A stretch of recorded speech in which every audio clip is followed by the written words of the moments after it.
Benvenuti in Community FVG, un viaggio nei territori del Friuli Venezia Giulia. In ogni puntata vi raccontiamo come cooperatrici e cooperatori ogni giorno lavorino responsabilmente per coniugare sviluppo, sostenibilità e mutualità. Conosciamo meglio la nostra regione, scoprendo le idee e i progetti che, giorno per giorno, fanno crescere imprese, comunità e persone. In questa puntata di Community FVG, la latteria sociale di Pertegada.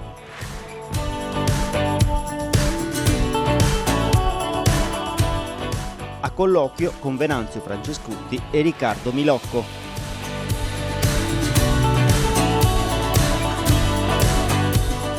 Estate ricca di eventi musicali grazie a Polinote, Accordo, Farandola e Soundchain. Ora cominciamo il nostro viaggio. Mondo cooperativo.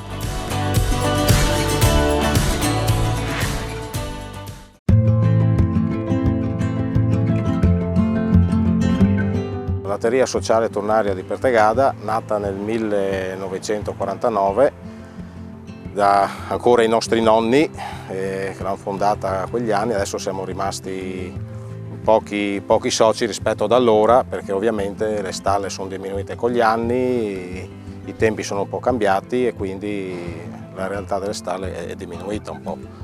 E quindi attualmente siamo 3 soci conferitori rispetto a diverse decine dell'epoca.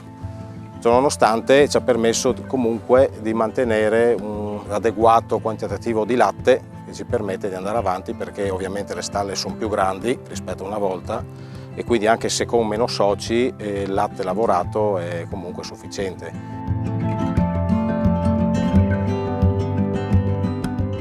Visto il periodo che c'è stato negli anni con un po' di crisi, alti e bassi appunto del settore lattiero-caseario, anche noi qualche anno fa eravamo andati un po' in calo con il latte, rimasti con solo 2 soci e quindi eravamo abbastanza in una condizione un po' critica particolare.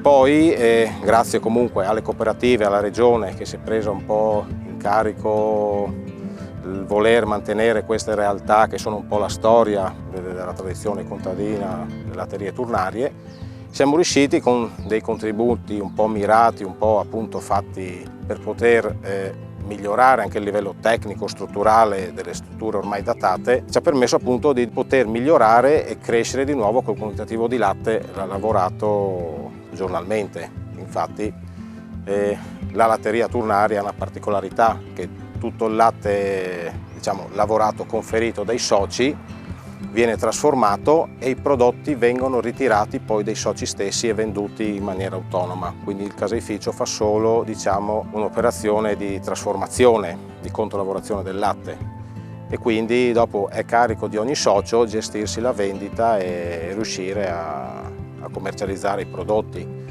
Questo da un lato è anche una cosa buona, perché comunque ti permette di mantenere la vendita in maniera abbastanza capillare e quindi un guadagno abbastanza remunerativo del formaggio, non dovendo venderlo all'ingrosso ma direttamente nei nostri spacci, che attualmente i 2 soci hanno 2 spacci, mentre il terzo socio frequenta i vari mercati locali delle bancarelle per la vendita nei vari locali sia in Veneto che in Friuli dei suoi formaggi lavorati.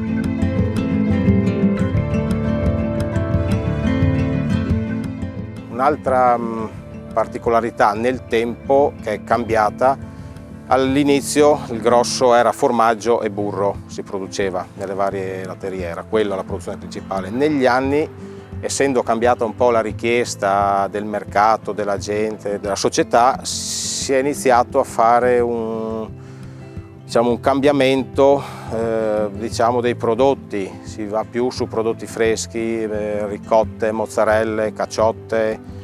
Questo cambia anche un po' in base alla stagionalità. D'estate ovviamente più mozzarelle, più cose fresche, d'inverno un po' di meno, ma comunque rispetto a una volta siamo a quasi un 60% di formaggio ed un 40% di formaggi freschi o paste filate, insomma, che viene prodotto.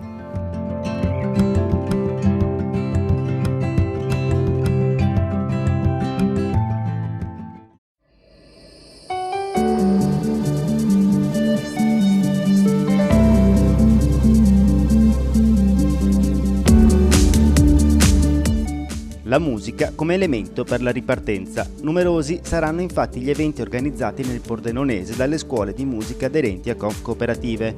Un mondo che nel Friuli occidentale vede 4 realtà, un centinaio di insegnanti e oltre 1500 allievi. Colpite duramente nelle fasi iniziali della pandemia, in cui come noto non si potevano fare né lezioni né concerti in presenza e non avevano avuto inizialmente accesso ai ristori, le cooperative Polinote, Accordo, Farandola e Soundchem hanno saputo reinventarsi con attività online e ora sono pronte per un'estate ricca di iniziative.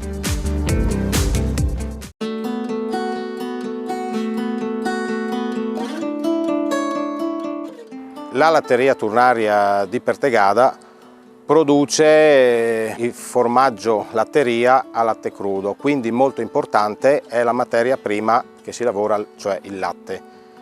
A monte di tutto c'è la stalla, che negli anni è stata, diciamo tra virgolette, molto curata, migliorata rispetto a una volta, soprattutto sull'alimentazione, situazione sanitaria, pulizia, il che permette di avere un latte già di qualità, per cui il prodotto già ha una garanzia di suo, quindi si cura molto il discorso alimentare con fieno che produciamo noi, gran parte dei mangimi sono prodotti in azienda, si compra una minima parte al di fuori, anche visto oggi come oggi per i costi e soprattutto appunto per avere un'alimentazione sana basata soprattutto su fieno e foraggi aziendali. E molto importante è la lavorazione del latte che viene fatta dai casari in maniera, diciamo, molto particolare, con una certa esperienza. Infatti, non essendo industriale la lavorazione, è importante l'aspetto visivo e la preparazione tecnica del casaro sulle varie lavorazioni. Attualmente abbiamo un casaro che ha una certa esperienza, un'età che quindi è quasi prossimo al pensionamento, e mentre abbiamo assunto anche un nuovo apprendista da un po' di mesi che dovrebbe subentrare all'attuale casaro che appunto produce. Il fatto che sono affiancati è molto importante, ci permette di avere un passaggio, diciamo, tecnico tra la nuova generazione e quella già, diciamo, esistente. Per il futuro la latteria sociale di Pertegada ha in programma dei nuovi miglioramenti già stati fatti negli anni precedenti, grazie ovviamente, come già detto, alle cooperative, alla Regione, con i vari contributi dati in maniera mirata, in modo da migliorare la situazione. La previsione è di fare una cella per i formaggi molli, cambiare i vari motori, compressori appunto per il raffreddamento con i nuovi sistemi a inverter che permettono di consumare anche 30% di corrente in meno, visto i costi che attualmente sono uno dei maggiori pesi, diciamo, sulla cooperativa, perché il costo energetico negli ultimi tempi, come tutti sanno, è cresciuto parecchio e quindi l'intento adesso, con già dei progetti in campo, di migliorare questo aspetto, diciamo, economico e anche, diciamo, tra virgolette, salutare nell'ambito dell'ambiente, di inquinare meno, consumando meno corrente, per magari ulteriormente aumentare la quantità di latte lavorato.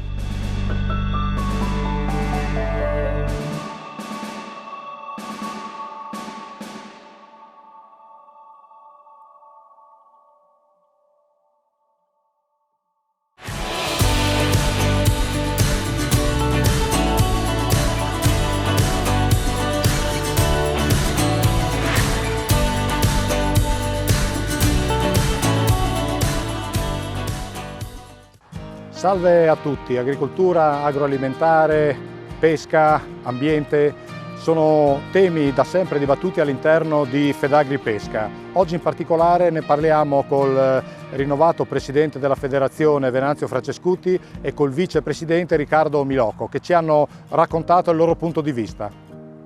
Presidente Francescuti, qual è lo stato di salute della cooperazione agroalimentare regionale? In questo momento rappresentiamo circa 130 cooperative, 131 cooperative, con 9.000 soci, 1.200 sono i dipendenti, per un volume d'affari che supera i 440 milioni di euro. E rappresentiamo una bella fetta importante dell'agroalimentare della regione Friuli Venezia Giulia. La salute segue quello che è un attimo l'andamento della salute delle imprese agricole. Ci sono settori che in questo momento stanno andando bene e settori che stanno invece marcando delle difficoltà oggettive. Ecco, possiamo approfondire questo tema, cioè latte, carne, vino, ortofrutticoli. Ecco, quali sono in questo momento le produzioni o comunque i settori, diciamo, che tengono di più e quelli che segnano maggiore difficoltà? Fedagri, il nostro mondo della cooperazione, raggruppa tutti questi settori, sia dai grandi cereali che la viticoltura, la frutticoltura e il mondo del latte. La viticoltura e la frutticoltura sono due segmenti che in questo momento stanno dando un significativo valore all'aspetto economico, soprattutto la viticoltura. La frutticoltura ha avuto e ha dei momenti di difficoltà dovuti a quello che è la situazione della guerra che in questo momento c'è in Europa. Basti pensare che le mele, che sono il prodotto che maggiormente produciamo nella nostra regione come cooperazione frutticola, scontrano difficoltà di mercato dovuto a quello che viene immesso in Europa e che di solito aveva il canale russo, che in questo momento ovviamente è chiuso. Quello che preoccupa veramente e deve far riflettere un po' tutto, sia il mondo politico, agricolo, ma anche la nostra società, è la difficoltà importante che ha il settore del latte. Manca latte, non c'è latte, ci sono industrie che stanno girando per cercare latte, eppure il valore non riesce a salire. Le nostre aziende, il produttore, le stalle stanno continuando a lavorare in perdita, ma non da mesi o da pochi anni, da parecchi anni. Hanno sopportato per tutti questi anni i costi, gli aumenti dei costi e non avendo nessun rincaro in quello che era il valore del loro latte che vendevano. E questo adesso veramente sta creando una sofferenza dove alcune stalle ci stanno manifestando: guardate che noi non arriveremo alla fine dell'estate. Ci sono aziende che stanno vendendo capi ancora in piena produzione per monetizzare in un momento di difficoltà, pensando poi di chiudere la loro attività, le loro stalle. E questo sta avvenendo soprattutto nella parte montana. Lascio a voi qualsiasi altro ragionamento di che cosa può comportare nel momento in cui in territori come quelli montani, ma anche nella nostra pianura, verrà a mancare la zootecnia. Un settore importante per noi rimane sempre strategico quello del vino, dove in questi anni la cooperazione ha assunto anche un ruolo importante anche di leadership a livello regionale nostro, non soltanto per la quantità della produzione, ma anche proprio della gestione anche dei nostri consorzi e di quello che sta succedendo nella governance del vino friulano. Siamo appena andati al rinnovo di quella che è la denominazione DOC delle Venezie interregionale, molto importante. La DOC Prosecco ha chiuso con un'assemblea dove la cooperazione ha fatto vedere, ha dimostrato le sue capacità, ma soprattutto quello che mi preme portare come ragionamento, come testimonianza, è quella della DOC del Friuli Venezia Giulia, la DOC Friuli, che deve essere una DOC importante e dovrà lavorare veramente molto bene per la viticoltura, per il futuro della viticoltura della nostra regione. E noi come mondo della cooperazione, come Fedagri, ci siamo in maniera attiva.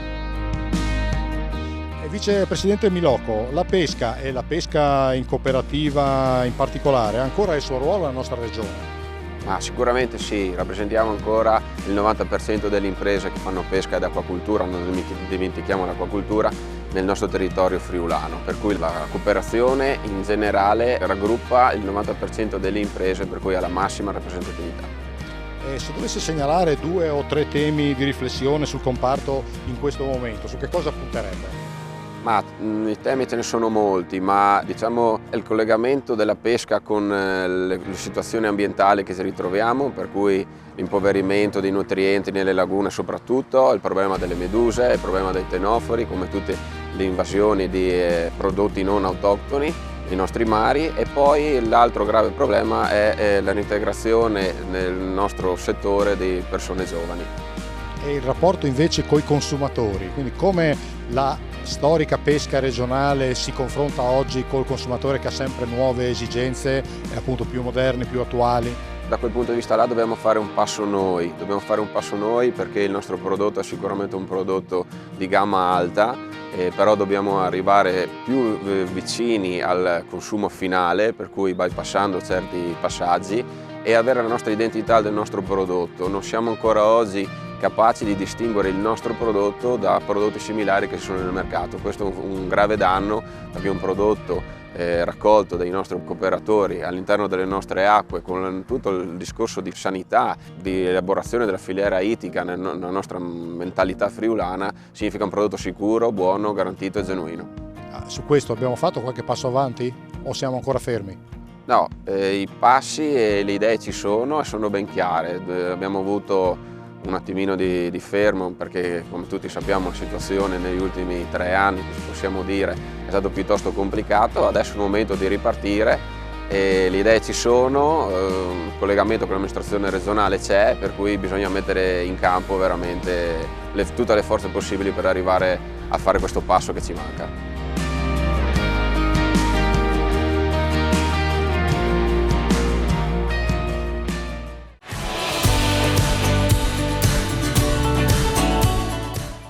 Fine della prima parte. Community FVG continua dopo la pubblicità.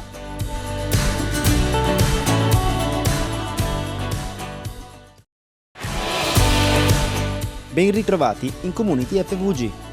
Riprendiamo con Mondo Cooperativo. Inizia la seconda parte.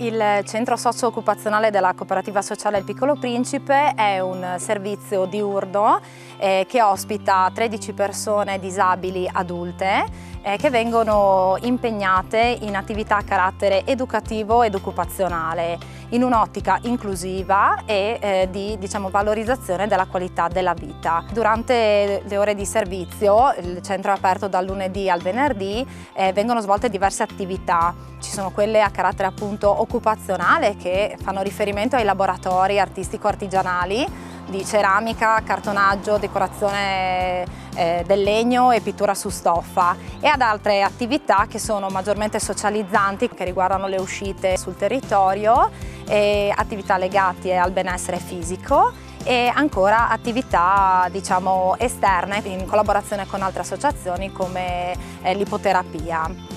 Nella normalità delle cose una giornata tipo si svolge con l'accoglienza, la suddivisione nei vari laboratori e eventualmente lo svolgimento di attività esterne.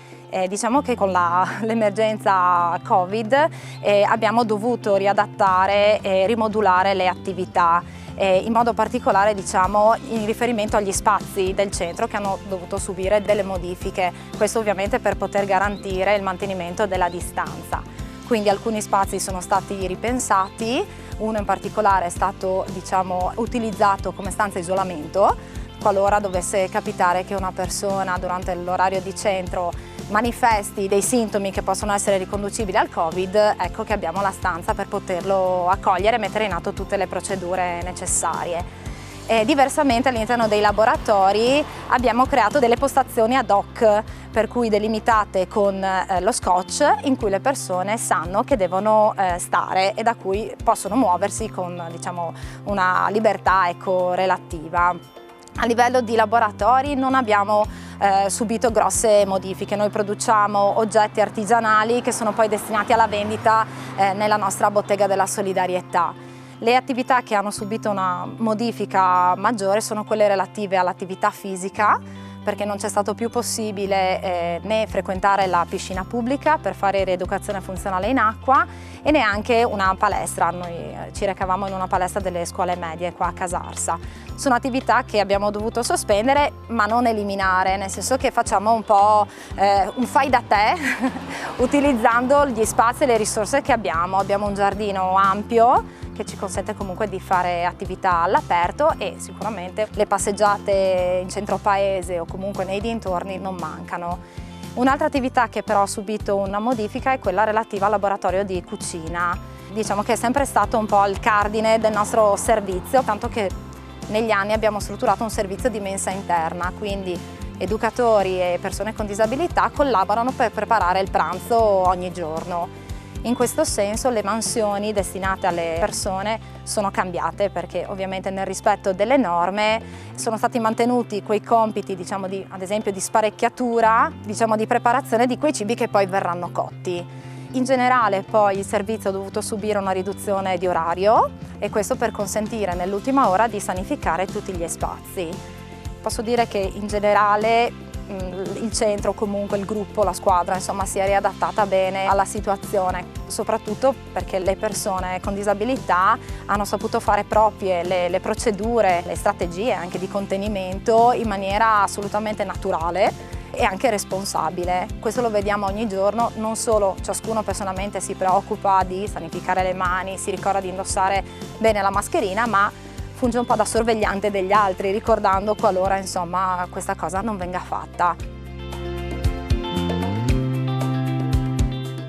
Diciamo che sicuramente ha rappresentato questa situazione di emergenza una risorsa, cioè ci ha fatto lavorare anche in maniera diversa, ponendo più attenzione ancora di più insomma alle persone e alle loro necessità. Nonostante appunto il periodo di emergenza che stiamo vivendo, credo di poter dire che il centro socio-occupazionale della cooperativa Il Piccolo Principe si è ben adattato alla nuova situazione senza stravolgere in maniera significativa né i propri ritmi né le proprie attività. E questo perché sicuramente ciò che ci contraddistingue è comunque il lavoro di gruppo e la comunione di intenti, principalmente comunque la ricerca del benessere per le persone che ospitiamo.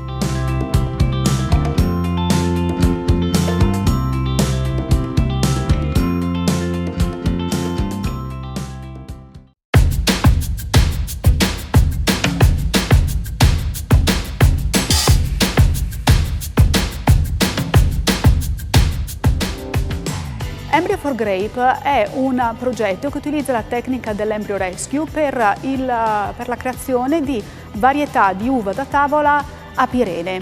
Facendo un passo indietro, come funziona questa tecnica? È una tecnica tradizionale che utilizza l'incrocio e la selezione e dove i genitori che vengono scelti sono a loro volta apireni, cioè privi di semi. In realtà si tratta di un'apirenia parziale perché questi genitori hanno dei vinaccioli rudimentali.